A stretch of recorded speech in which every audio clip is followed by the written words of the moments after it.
અમારા પાસે આવીને રડે છે મેડમ, અમે છે ને શું જવાબ આપીએ? હવે એક્ઝામ આવે છે, અમે છે ને બહુ રજૂઆત કરી, એટલે તમે આવેલા છો ને એટલે રૂબરૂ ગામ થકી 2 પ્રશ્નો અમે રજૂઆત કરીને એવું હતું સાહેબ અમારે.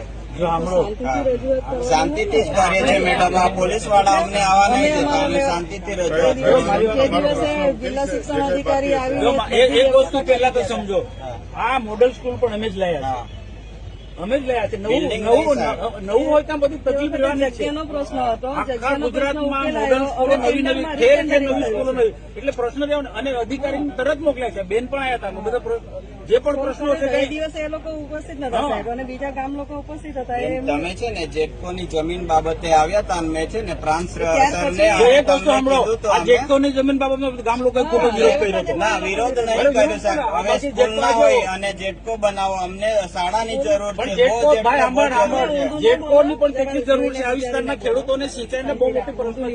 એટલે એક ગામ પૂરતું નહીં, આખા વિસ્તારને વિચારો. જેટકોની બહુ જરૂર છે. જીબી ના 66 કેવી બસો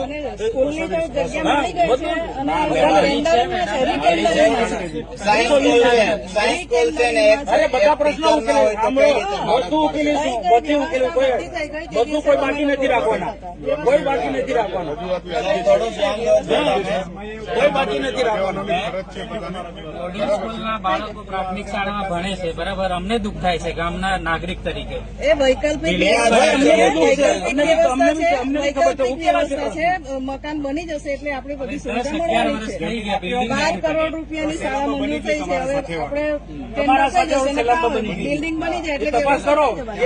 અમે તો જમીન આપેલી છે, આખું તપાસ કરો ને.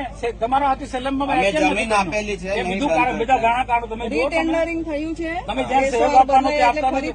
સરકારની સતત ટીકા કર્યા કરો તો અમારો આપણે આવશો છે તારે જે રજૂઆત તમે કહ્યું છું, ત્યાં સુધી કહ્યું છું કોઈ દિવસ?